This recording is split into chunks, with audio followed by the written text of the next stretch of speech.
have a short clip to start this out with. It's about 3 minutes or so, hold everything, but participate in this video too.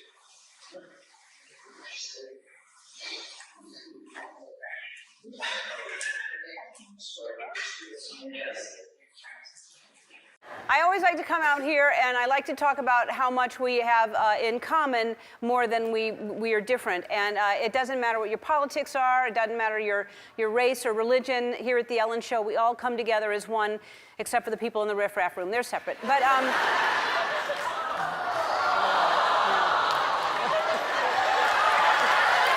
they're happy. They just didn't get tickets in time. They're happy. But there are still things that divide us, and today I want to talk about the biggest controversy since this dress. Do you remember this? All right, now, I personally see a gold and white dress. How many people see a gold and white? Okay. All right. How many people say a blue and white dress? Just screaming doesn't make more of you. Just an arm up helps. All right. How many of you have heard of this Laurel and Yanny thing? Okay? All right. Not the comedy duo. They stopped touring years ago. The old Yanny and Laurel. All right. I'm talking about the viral sound that is tearing the nation apart. Listen carefully to this, and then you're going to tell me if you hear Laurel or Yanny. Laurel. Laurel. Laurel. Laurel. Okay. How many people hear Laurel? How many people hear Yanny? Again, yelling does not make more of you. You still are not as many people as the correct people, which are Laurel. It is Laurel. It's Laurel.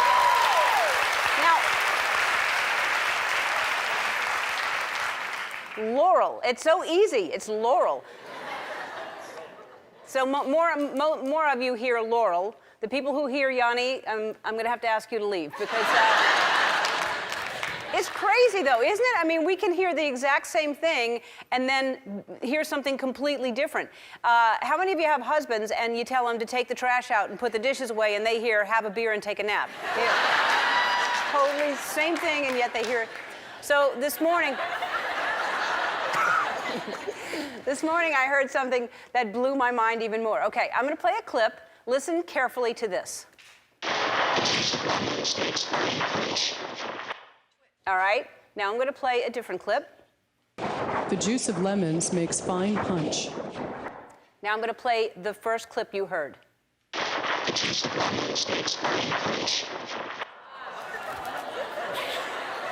like a horror movie, isn't it? Clearly you could hear the juice.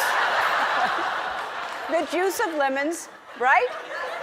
Makes fine punch. At first you just hear static, but then the brain knows what to listen for, and then you hear it. Apparently it comes down to pitch and the power of suggestion, and I think that's a good lesson to remember because, you know, there are times that we're going to disagree, and it doesn't matter who's right and who's wrong, and what makes you better is really listening to somebody else as long as they hear Laurel.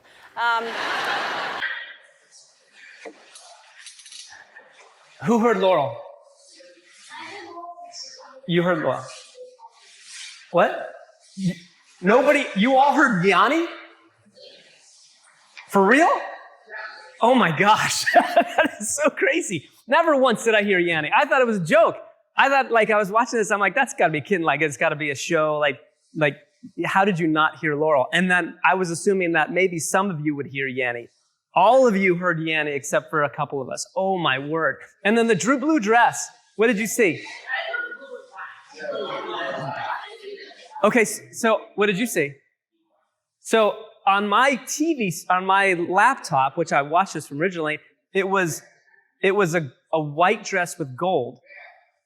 And then seeing it on that screen, it was blue with gold. It was so weird. It was the same clip I've seen like 3 or 4 times now. It was different. So, but you all saw different things too. And then how did the what did you think about that?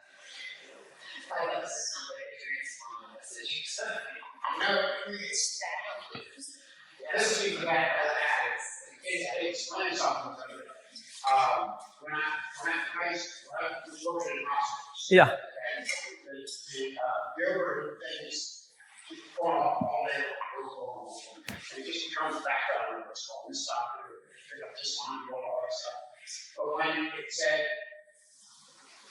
being respiratory. Right. I heard. Mhm. That's what I was listening to. Wasn't paying attention to those things.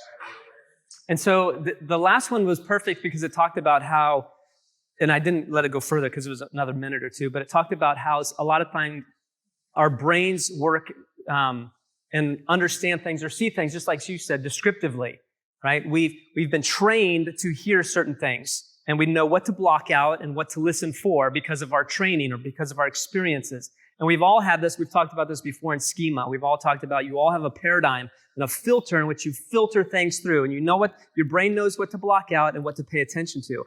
But sometimes you don't even realize that your brain is doing that. Your brain automatically thinks and looks and sees through a certain paradigm, a certain filter. And so that's why today was fascinating. So let's jump to it.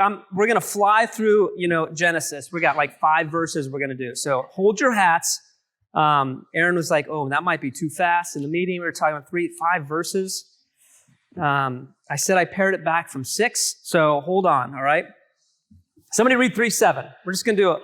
This was 2 weeks ago. We talked about 3:7. 3:7. Somebody got me. You're going to need paper and you're going to need a Bible. FYI. You're going to need paper and a Bible. 3:7. You got me?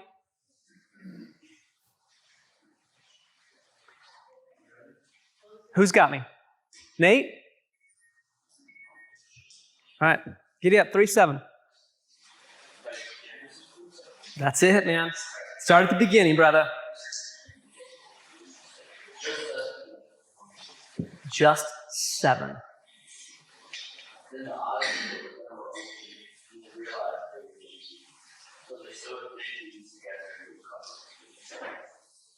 Okay, excellent. How many of you guys went home 3 weeks ago and practiced being vulnerable before God?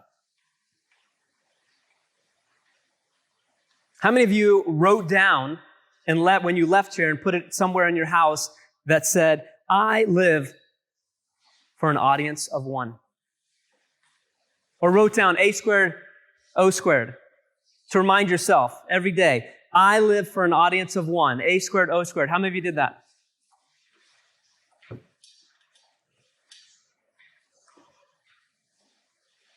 Okay, thank you for being honest. As we continue this series in Genesis, I want you to realize, the reason I shared that is because I want you to realize that our primary goal, your primary goal in life, is to glorify God in everything that you do. That's your job. That's your role to do. That is your sacred duty to do that. A lot of people have this mentality, and it's perpetuated in the church, that there's sacred work and there's secular work. And the sacred work is for who? Huh? No. For the pastor. It's the pastor's job to bring the sacred work. It's the pastor's job to pray. It's the pastor's job to be, the mouthpiece and to teach everybody about God and show everybody how to come near to God. It's the pastor's work that is sacred. All you other people, your secular jobs, that's just what you go and do. But who's really on the front lines of showing people what it means to glorify God or to live for God? Who's on the front lines? Is it the pastor? Or is it the business owner? Is it the deputy? Is it the administrator? Is it the nurse? Is it the teacher at the school? Is it the student at the school? Are you not the ones that are on the front lines that people look at every day and you represent something to them? And what do you represent? I'll never forget, I was working in a car dealer, right? I was a car salesman for a while. Don't hold that against me, right? I'm shaking his head already. I was a car dealer. I worked for a car dealer. And I was having a conversation. There was no cars coming in, nobody coming to buy anything. And there was a few of us sitting there talking. And I'll never forget, one of the hardest things I've ever heard. I said, yeah, I go to church, Christ Church of the Valley. And the guy looked at me, he said, you go to church? And he didn't mean it like because he was an atheist or didn't believe in God, because he went to church. He was just surprised that I did. Why? The people who impact the culture are the people who are on the front lines. Anybody that has a job or engages with the culture. I mean, really, who teaches people more about how to have a good, solid marriage? Is it the counselors? Is it the pastor? Or is it the family member who's been married for 35 years? Is it either your peers who have this great marriage, your next door neighbors who have this marriage that they've been together for 24 years? Is it your father or your mother, your parents, or maybe your family member, your aunt and uncle, these people that you can look to and you can say, that is a good marriage.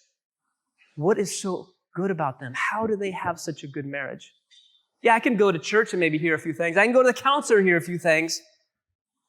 But when I see it firsthand and I can experience it with them, that's where I learn about a good marriage. Nate, 3:8, please. Then the man and his wife heard the sound of the Lord God, that she was walking in the garden in the cool of the day, and they hid from the Lord God among the trees of the garden. They heard the voice of the garden. That's kind of a weird statement, right? They heard the voice. Put some context to this. Who are these people that are hearing this for the first time? Who are the people that are hearing this story for the first time? The Israelites. The people who have just come out of where? Egypt. Have they heard a voice before? When? Okay, so for the first time that they heard a voice was at the mountain, right? How did they feel? How did they react when they heard that voice? Interesting, huh? But here's what's odd about this story. The verb that talks about the voice coming into the garden is a Hebrew verb that talks, it indicates that these movements were habitual. They were regular in Hebrew. It wasn't like the first time. Like this is something that occurs on a regular basis. And a word as you think about that, if this is something that happens on a regular basis, it prompts the other question. How would Adam and Eve have reacted prior to this moment in the story if it happens regularly? What? Okay. What else? Typically, you hear this voice coming into the garden. You want to run to it. You want to go to it. Like it's maybe something that's positive. It's exciting, right? But have you ever found yourself in this situation with Adam and Eve? Where you have done something that you knew you weren't supposed to do. You knew that you blew it. What is your first response when you find yourself in that position?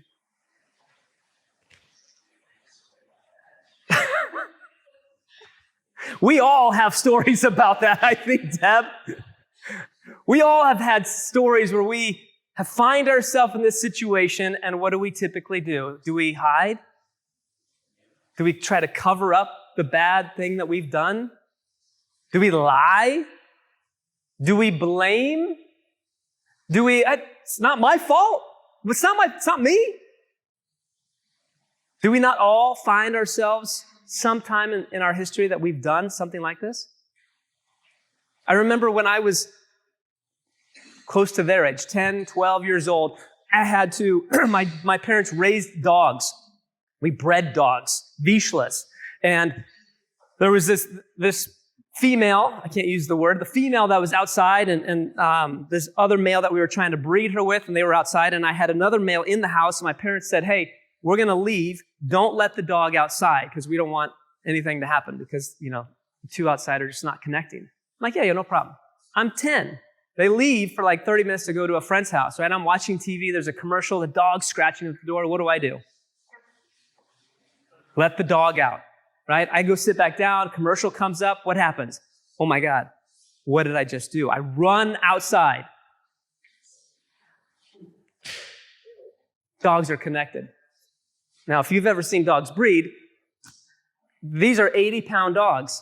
I'm 80 pounds. I'm trying to yank this dog off the other dog. It ain't happening. They're connected. They're stuck together. I'm like, oh my God, how am I going to cover this up? How am I going to get out of this? Because my parents are coming home. There was no covering it up. No covering it up. I was toast at that moment. 3-9, Nate. The Lord God called the man, where are you? Okay, what's unusual about this question?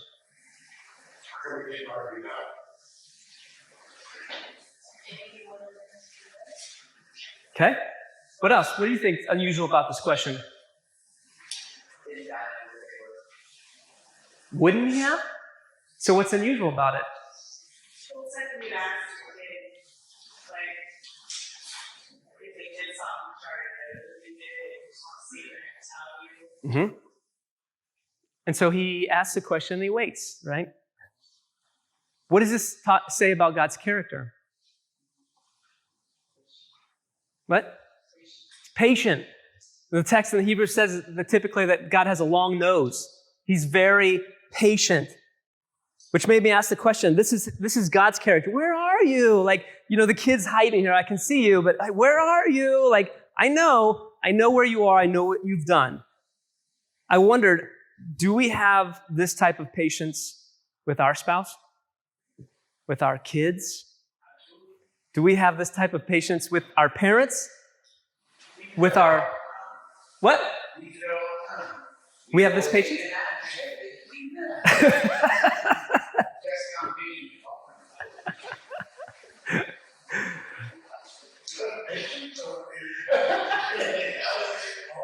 Can it be what?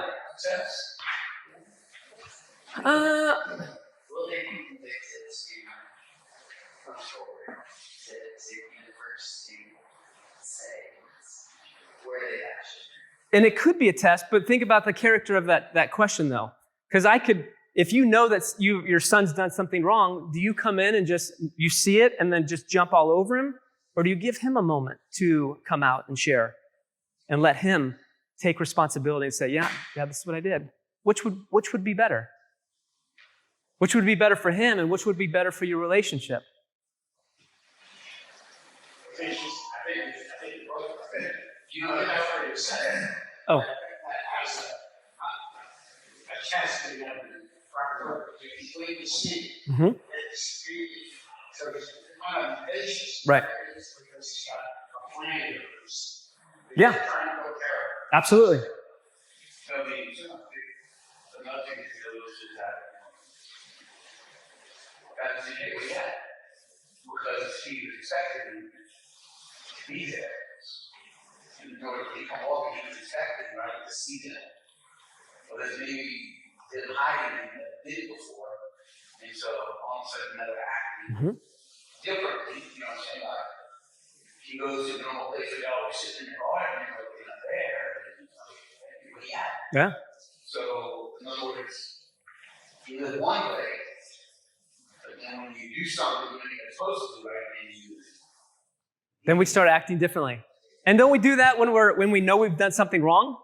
Don't you recognize like, well, you okay? Like, what's going on? Like, what did you do? People know. We think we can hide it, but our emotions are coming out. Like, there's the stress, anxiety, fear, all of these things that are taking place in us. And we think we can hide it, but it doesn't happen. 3:10. Nate? He answered, I heard you in the garden, and I was afraid because I was leaving, so I did. Does Adam answer the question?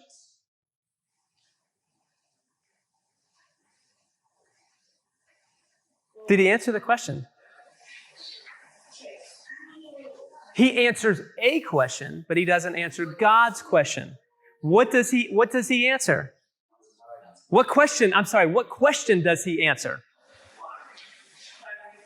Right. But isn't that really what he's asking? You already know where it is.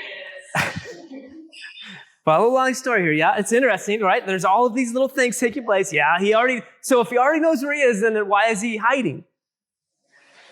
Right? But what is his answer, Nate? Yeah, what was his answer? I heard you in the But he was naked. He was afraid. But was he naked? Right. He wasn't naked. He had already covered himself in verse 7. Already covered himself. They made fig leaves for themselves. So the answer that Adams gives, this is why I'm no longer, this is the real answer is, I'm hiding because I can't be vulnerable with you. I have to cover myself. I have to separate. I have to put something in between us. I've taken it upon myself to protect myself. Remember, that's what we talked about 2 weeks ago. I'm no longer vulnerable. I can't be because I'm naked. I was naked, but now I'm not. I can't even be vulnerable with you. 3:11.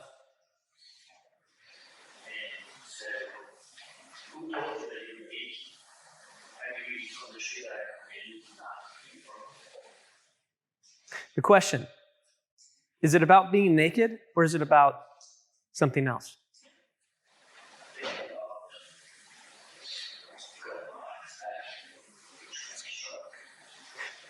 Okay, but look, reread the question again. Read 3:11.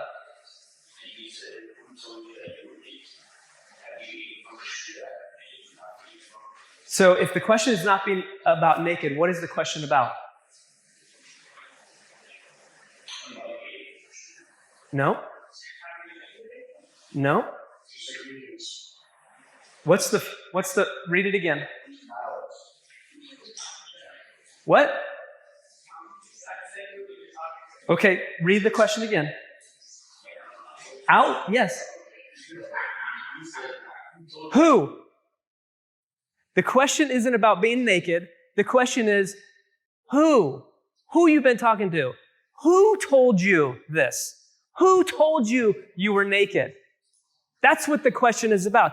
Who have you talked to that made you believe or think that you were naked? Who told you to believe this? Who told you to believe these things about yourself? Think about this. Once again, who's the audience? The Israelites. And where did they just come from? Egypt. In their lives, where would a serpent seem to have power or influence in their lives? Who did? Well, not all of them. Specifically who? The Pharaoh. The Pharaoh wore a serpent on his head as the God. He believed he was a God. He believed that he had the power. And as this God who had a serpent on his head, what was his message to these people hearing this story? What did he tell them? Were they this great group of people? Or were they worthless? Were they slaves? Were they not good enoughs? Were they people who were just there to clean up the mess? What was the serpent telling these people what their identity was? Is there a connection here? Didn't that serpent whisper lies constantly about who you are and about who God is? There is no God that cares about you. We are the gods. I am a God. We have the gods that care about the Egyptians. You're nothing. You don't matter. This serpent gives them a negative message to believe about themselves their entire life, telling them, this is who you are. And interesting in that question, who does God ask? Who is God asking this question to? Adam. Why? What? No. Why would he specifically ask Adam this question? He told Adam the instructions. He didn't tell Eve the instructions. He told Adam, I gave you instructions. Who told you to do this? Who told you? Verse 12. Keep going. The man said, the woman you put here, she gave me some fruit from the tree. I ate it. Perfect. Right? This is the perfect excuse for all husbands. And it still happens today, right? Adam responds, it's not my fault. It's not my fault. It's her fault. She's the one who gave me the apple, which in the text, we didn't necessarily say it, but if you look back, it says, and Eve took the fruit and gave it to her husband who was with her. Where was Adam? With her when she took this. We never hear of Adam speaking up saying, oh, baby, we shouldn't do this. Don't forget, God told us not to. No. He was there the entire time. He knew what she was doing.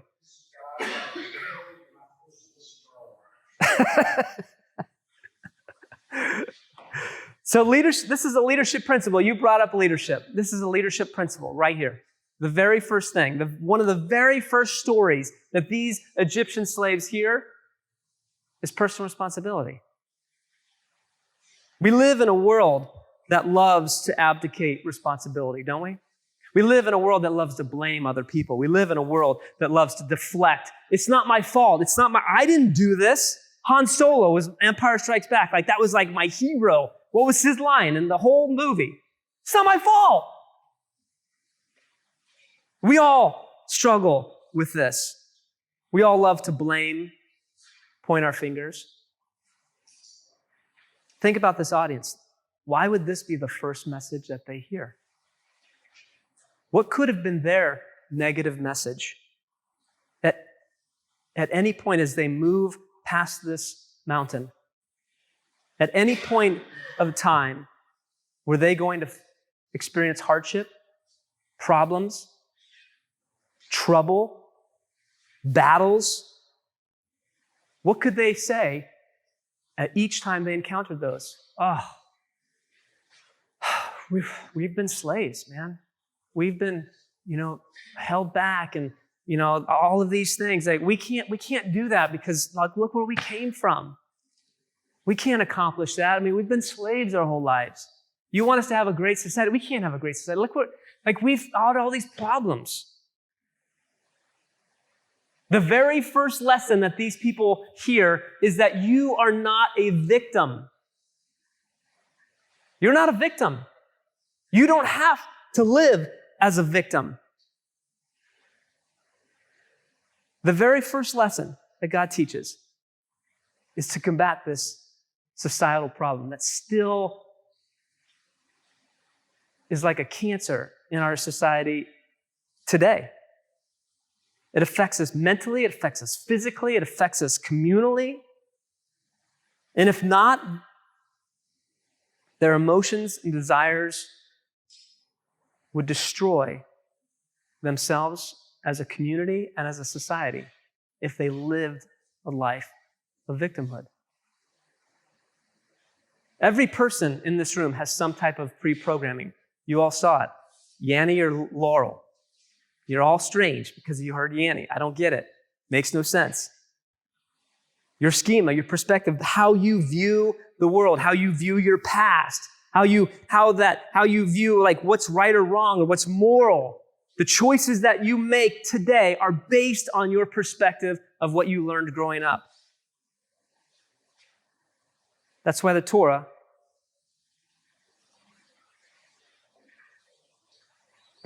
teaches. Words have meaning. Write this down. Words have meaning. Write this down. Words have meaning. Words create universes, worlds.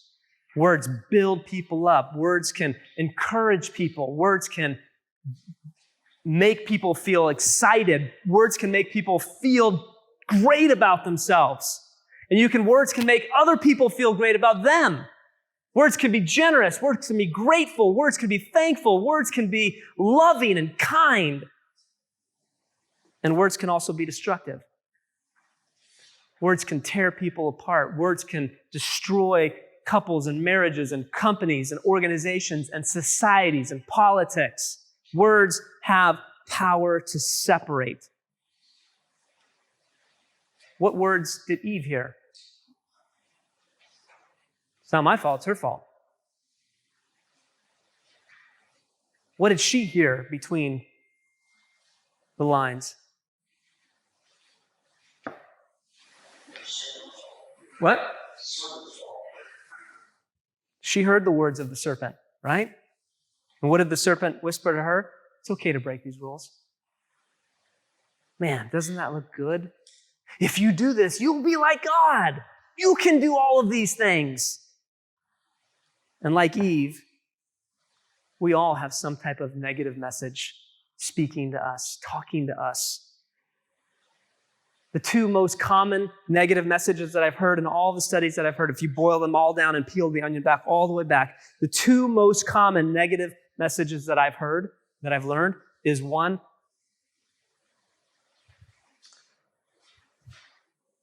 I want to say this right, I'm not good enough. The second one is, I'm worthless. I'll never be loved. Those are the two most common negative messages that people globally struggle with. I'm not good enough, and I'll never be loved. Which is fascinating because the first lesson of these people, you may have been enslaved, you may have been separated from me, you may have lived an entire life being blamed for other people's problems. But that's not who you are. That's not who you were created to be. Write this down as well. The single most powerful motivating force in the world is the desire to feel important and special.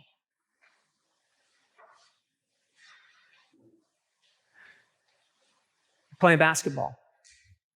Everybody's got 15 people out there. Two guys shoot. Okay, you're the two captains. You're picking teams.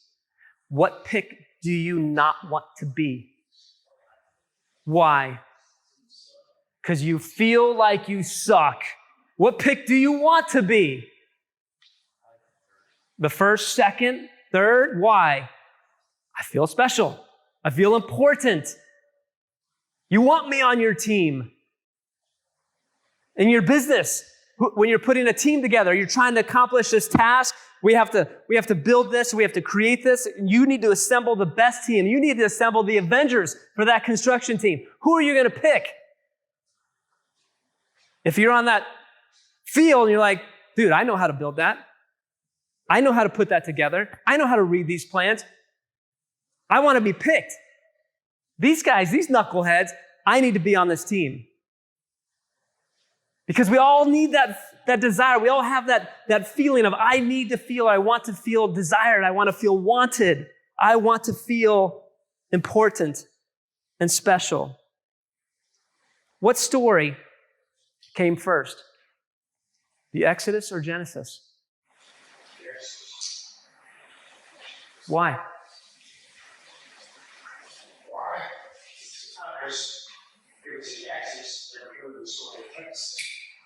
Nobody knew the story of Genesis until the Exodus.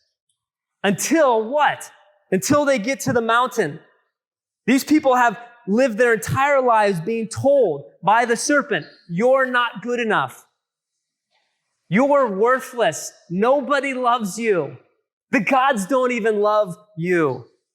Then miraculously, they are rescued. They walk out of this slavery and into the desert. And what's the first thing that they are told when God brings them to this mountain? What's the first thing that God tells them when they get to this mountain? 19. Allie? The first thing that he tells them, you yourselves have seen what I did to Egypt and how I carried you on eagle's wings and brought you to I brought you to me. Now, if you obey me fully and keep my covenant, then out of all the nations, you will be my treasured possession. Although the whole earth is mine, you will be for me a kingdom of priests and a holy nation. I chose you. I chose you. Out of all of the world, I chose you. How many people need to hear that message? How many people need to hear these words that can build up? I chose you. You are special. You are royalty. You are a part of a family that I chose. The first thing that they hear, I chose you. How do you combat a negative message? How do you fight against this type of thing? There's a word that I learned last week, 2 weeks ago, that I've been doing. This is just a different word that has been used recently. It's called incantation. You know what an incantation is? What? No, it's not that. An incantation is something that you tell yourself over and over with belief. Now, I learned it when I was at church years ago. I would read these verses and put them to memory, and every time I was struggling or going through something, I would say this verse. I would memorize this verse, and I would, do not conform any longer to the patterns of this world, but be transformed by the renewal of your mind. These verses would be embedded, and I would say them over and over and over when I was going through these moments of just feeling like I was worthless and no good. I came across this a few weeks ago, and I've been passing it around to some of the leadership groups that I do, the 4 pillars and some of the other groups. And I had coffee with a guy just the other day, and he said, man, I got to tell you, I've been saying this, that you sent this to me every day for the past few weeks. And yesterday I had the largest amount of sales in business that I've ever had. I've had the best 2 weeks in my business that I've ever had. And I thought that was fascinating because I passed this on, and I've been trying to say this as well. And I was thinking about the Laurel and the Yanny and reprogramming my own brain and the negative message that I struggle with. And I looked at this and I said, now I am the voice. What does that mean? No longer will I listen to those negative messages. No longer will I listen to that serpent whispering these lies to me. No, I get to choose. I get to choose the words that have meaning. I am the voice that speaks. This is what's true. Now I am the voice. I get to choose these words because I have been chosen. I will lead and not follow. I'm not going to just go along with the crowd because they want me to, or to do these things, or to feel this way. No, I am going to lead. I'm going to take personal responsibility. I'm going to stop blaming everybody else. It's not my fault. It's your fault. It's their fault. I'm not going to hide. No, I'm going to lead. I'm going to start by personal responsibility. I will believe and not doubt. I don't doubt God's word. I don't doubt God's trust and his faithfulness. I will create, not destroy. My words have power. I am a force for good. I am a force for God. God chose me. I am a special person. I am royalty. God wants me to be his light in the darkness. I am a leader. I take my role seriously. Defy the odds. When you're in the fourth quarter of a game, you're down by 3 touchdowns and there's 9 minutes left, who do you want on your team? Why? Because nobody can win that game except him. Because he believes that it doesn't matter what the odds are, he will win. He will defy the odds every single time. He will set a new standard and he steps up. Maybe it's time for us to step up. Everybody stand up. Everybody stand up.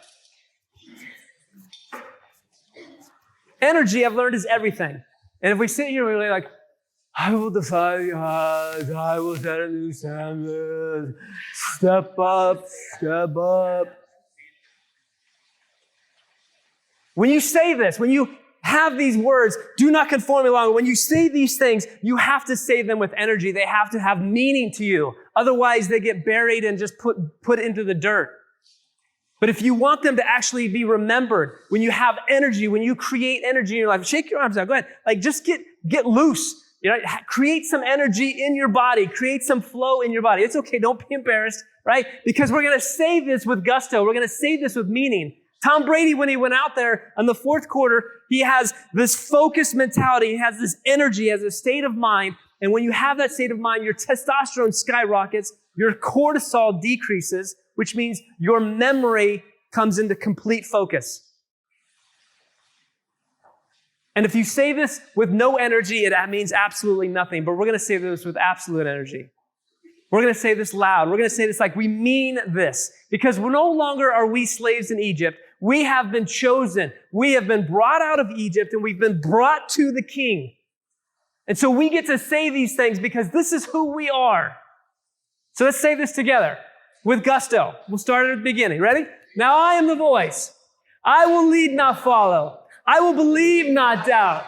I will create, not destroy. I am a force for good. I am a force for God. I am a leader. Defy the odds. Set a new standard. Step up, step up, step up.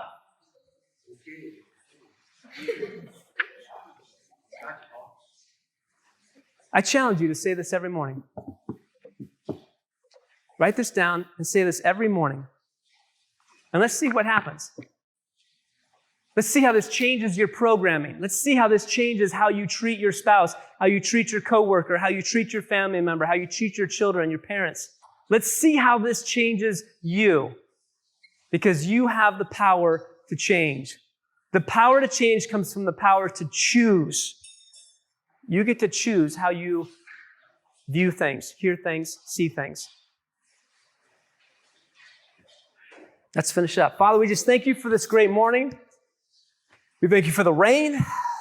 We thank you to that it reminds us that you are in control and that you have chosen us to be a part of this. Thank you for making us a light, a candle in a dark place. Lord, we praise your holy name. Amen.